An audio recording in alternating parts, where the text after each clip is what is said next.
Everything is true, nothing is permitted. Okay, and that's the end of that. This has been a fantastic conference, great people. Thank you, Casper. Tim isn't here, but thanks to him also for organizing this thing, and the amazing volunteers, whom I also don't see, but they've done fantastic work as well. And thank you, most of all, for choosing to be here. There were a lot of other options. Thank you for being here, present, to share these moments with me right now. So my abstract for this talk is out of control. I had way too many topics, and they're all deep, and the more I thought about truth and untruth, the more I thought about it, and the deeper and broader it became. So to be honest, I should probably warn you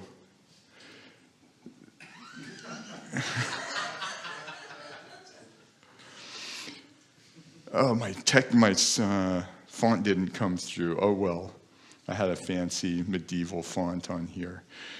So I should begin this by admitting that my abstract may turn out to be false advertising, and most opinions are going to be expressed as facts as I complain during my thing. So let's start. What the heck is truth in the first place? Could we agree that truth with a capital T is something we all agree exists or maybe happened? How do we prove something's true? Is truth an ideal, absolute, immutable thing, or can it change? So we start maybe with something like World War II. Did it happen? It started in 1939, ended in 1945 of the current era. You know, how many of us were alive when this happened? How do we know that's not fake news? Can we even prove that happened at this time? I just saw this on the internet, which I thought was interesting. What about, okay, so who wrote Hamlet? Was it Shakespeare wrote Hamlet, right? Or was it Marlowe, or was it an AI? Does it even matter at this point? You know, does it matter? You know, is the sky blue?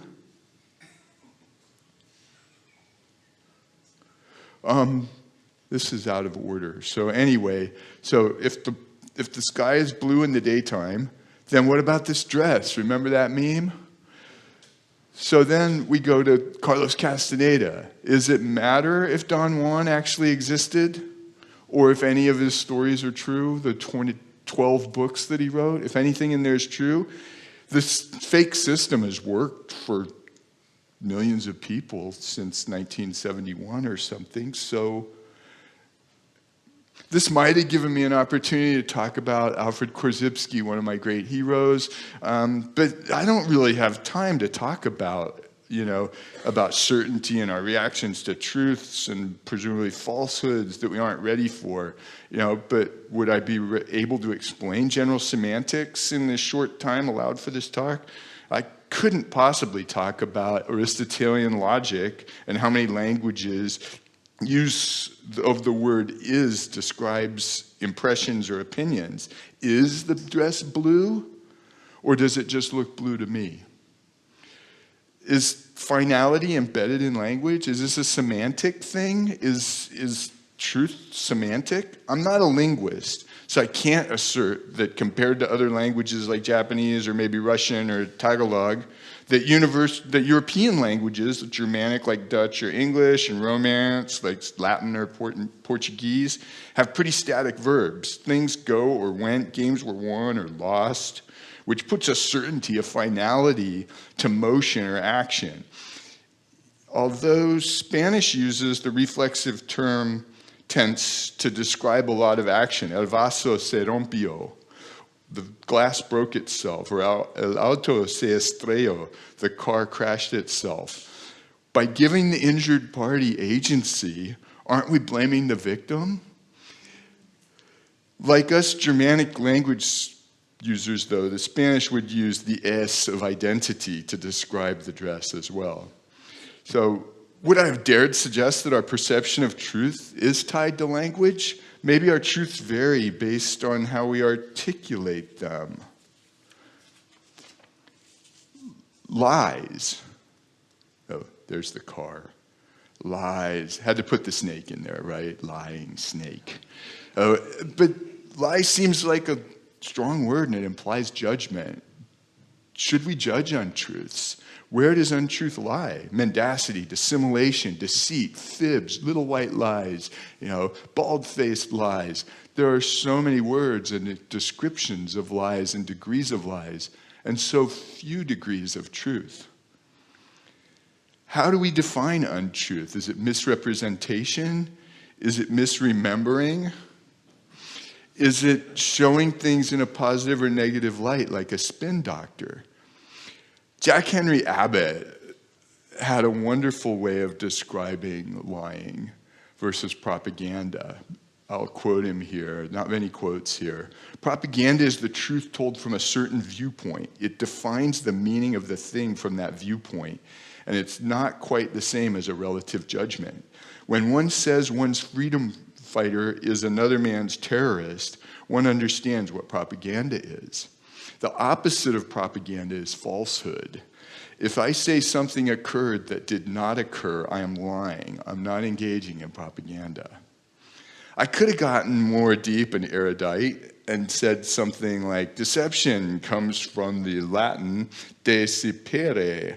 It's related to ensnaring or capturing. So when we lie, are we laying a trap for others or ourselves, perhaps? Or everybody?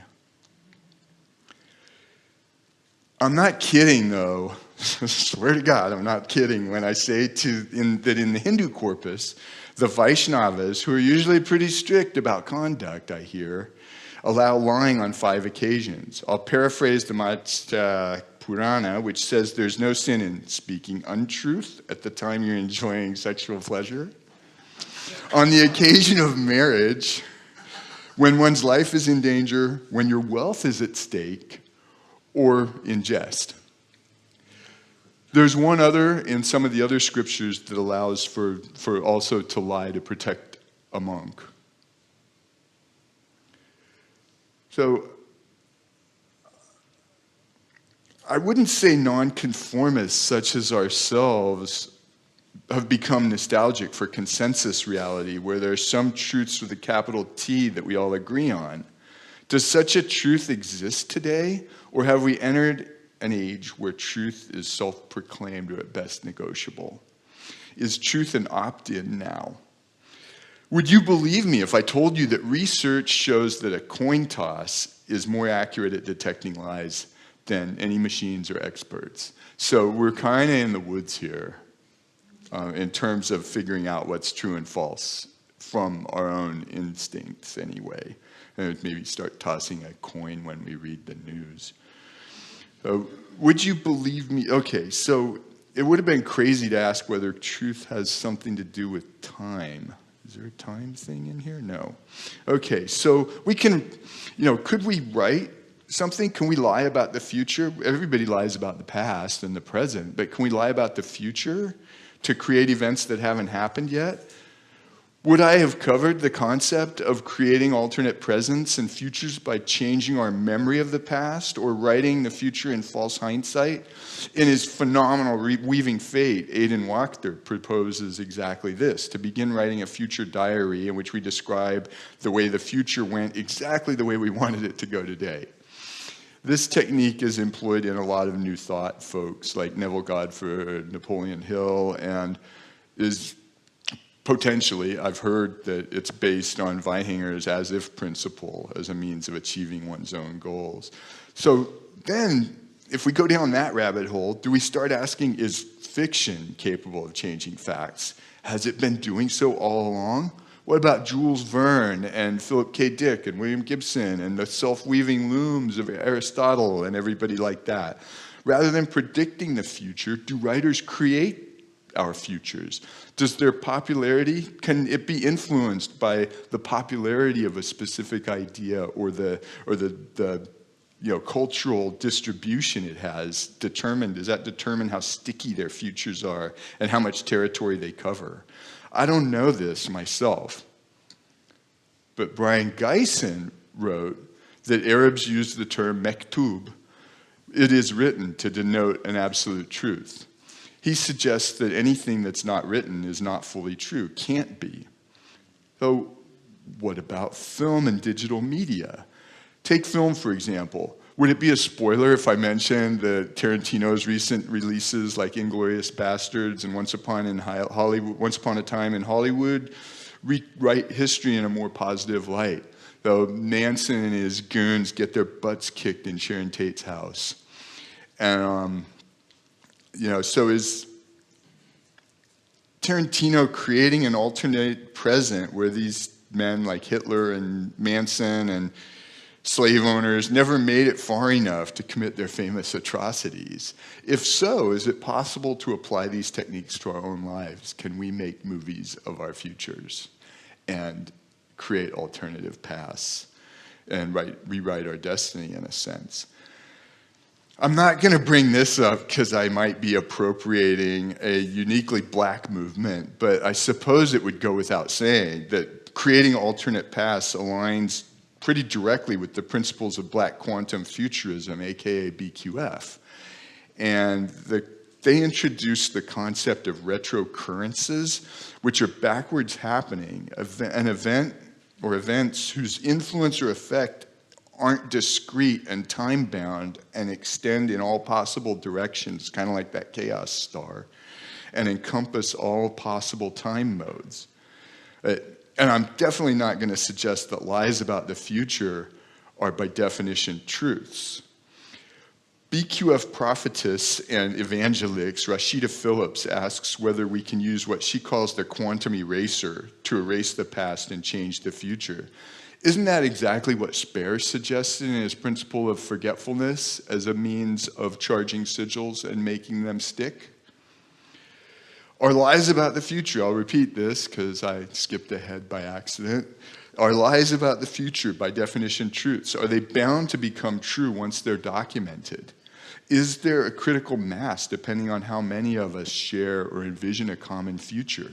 Is prophecy self-fulfilling by nature? So if I was going to talk about any of this, I would have taken a left turn to the internet.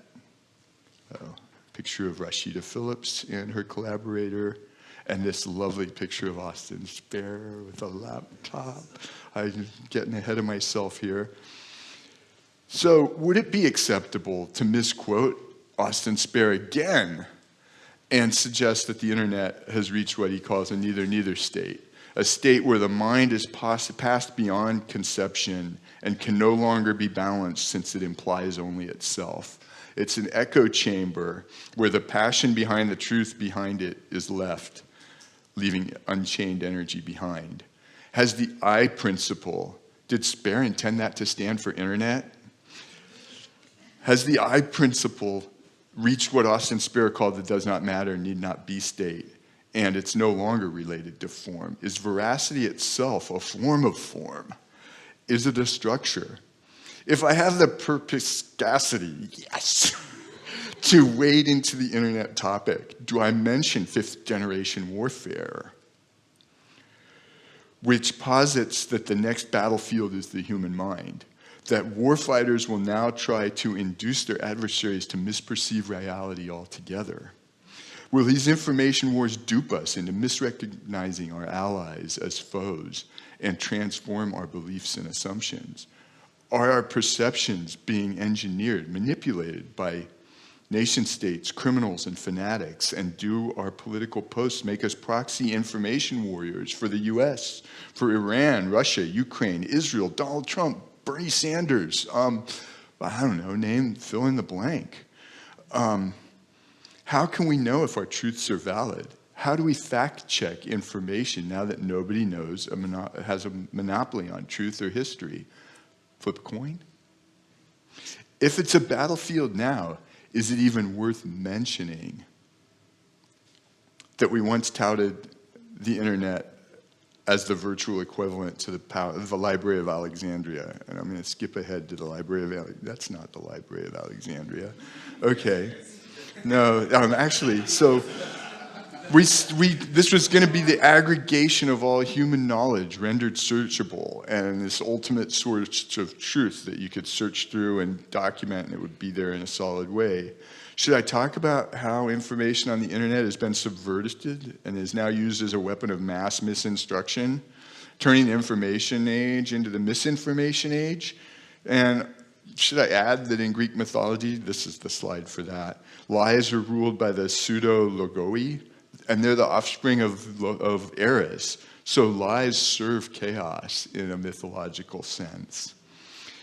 So I may just be making this up, but does anybody remember that we were going to get world peace with social media? It was going to bind us all together and help us find our long-lost friends and create new communities and, you know, be able to automate our lives and all that jazz. Remember? So here's the Library of Alexandria, by the way, and all these wise people standing around talking about it. So that's what the internet was going to be. And then this is really what the internet was going to be, though. So if I'd been on the topic of the internet and social media, would I start with Austin Spare again and say, is it by symbolizing that we become the symbolized? Were I to crown myself king, should I be king? If on the internet, nobody knows you're a dog, everybody remembers this one, would they think you're a king or an expert instead? This seems to be precisely the case on social media. I may then have used this as a segue to proclaim and question self-proclaimed experts and thought leaders who are broadcasting their unsourced and often unsupported opinions as truths. That's those people. And are they mere charlatans, or are they creating alternate futures for themselves by inventing these personas and these truths for themselves? They seem to be able to generate their own CVs and qualifications and then substantiate their expertise by the number of followers they have and the penetration they have on the internet. Would it have been vulgar for me to ask who's being penetrated here? But then again, aren't we all imposters in our way? So, truth be told, I'm super embarrassed to tell you that somebody added me without my permission to a QAnon chat group. And I continue to lurk on it because it's just amazing. I'll give you a little time to digest this. My apologies to anybody for whom these are truths, or that anybody that passionately believes these aren't truths. But I just want to share some of these sentiments with you. You deserve to know this, really, that there's a new Pizzagate in California, for example. Just what we needed. All right, so I could have pointed out that the abundance of unsubstantiated memes that declare opinions as research and untruths as fact in a really nicely digestible way. Many believe these before they click on to the next suspect revelation that the algorithm serves up. Are humans even creating these things? How do people find them to post them? And how are we so certain in times that everybody's describing as uncertain? Ironically, the mere characterization of these times as uncertain seems to increase the uncertainty of these times back to the created future. And what do we want? Do we want Road Warrior? Or do we want like Blade Runner? Or do we want, the Jungle Book? What kind of a world do we want to make for ourselves? So it's probably too obvious if I mentioned that in uncertain times, certain media purveyors have adopted the marketing strategy proclaiming that the only way the democracy or the environment or human rights or God's will be saved is by paying for their media. I'm not sure about democracy, but objectivity definitely dies in darkness. Despite all the proclamations and possibilities, the information on the internet seems to be getting less and less diverse. I wanted to put a slide up about the flat Earth theory, like a pro-flat Earth theory thing to show like impossible things or unlikely things being on the internet. And I did a search on 2 different search engines and couldn't find it. All I got was debunk things. So Google and Bing will not let me see anything about the flat Earth. Not that I'm particularly interested. I think I figured it out. And I don't know, 1460 or something. Anyway, so the internet is funded by clicks, so our competition for our attention is fierce. Web scrapers grab stories and post them. So I've seen a few things where a specific article gets a lot of hits and then it gets syndicated, and when you do a search, it's all links to the same article. And so there's this redundance and repetition of popular answers to questions that is frightening. So, and we respond to a statement by liking it or ranking it, and there's no option for disliking, and you can report it, but that's kind of like calling the cops. And when we don't like something, we unfollow somebody, but then we lose access to that unpleasant information, which is kind of weird. And so, how many stars do you have? The limit's 5. So then I will start talking, we deceive for lots of different reasons. We lie, we all do it. It's like a lot of other things, kind of. We deceive for reasons. We lie to pretend to be something we are. We lie to pretend to be something we aren't. We do it to change the past, influence the future, gain power, escape power, explain or clarify events, obscure or excuse them. I'm not even going to mention the lies we tell ourselves. That we're not good enough, that we're good people, bad people. We don't have time to do the things we want to do. Maybe the reason we lie is that lies create continuity. They fill in blank spots in the stories that we tell ourselves and those we tell others. Maybe the reason lies anger us so much is that they disrupt that continuity of what we've experienced and create conflict with our own perception of the past, of history, and of the people that we know. So I figured everybody was going to be disappointed if I did a complete U-turn and suggested the whole world's a lie.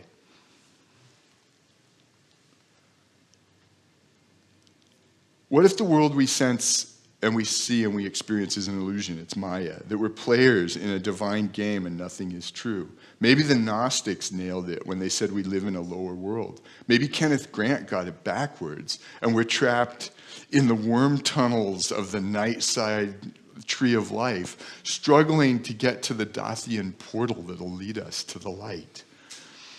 The idea aligns with the whole simulation hypothesis, which is the popular notion that we're living in a video game. Our thoughts and actions controlled by stoned, acne-ridden teenage couch potatoes. In such a world, what would truth be and what purpose could it possibly serve? Perhaps the reason we perceive different truths is because we live in different games with different rules, different scoring systems. Maybe some of us win by scoring kills or kindnesses or rescuing Zelda.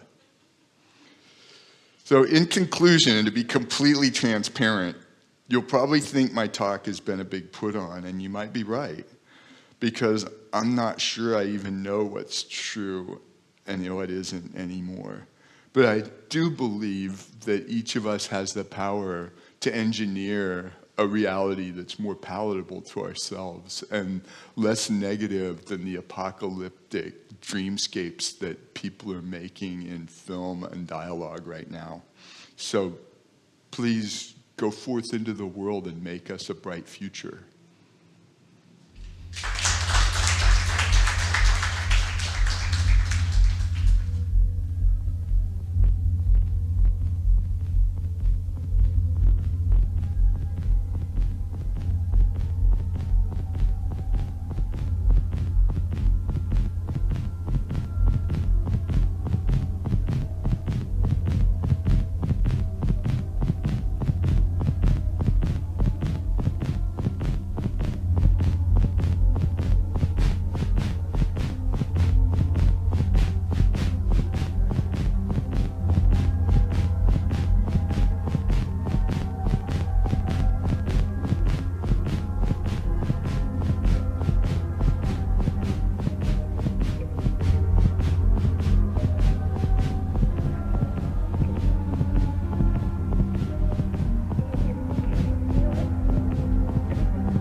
If you can't see it, then you just never know it.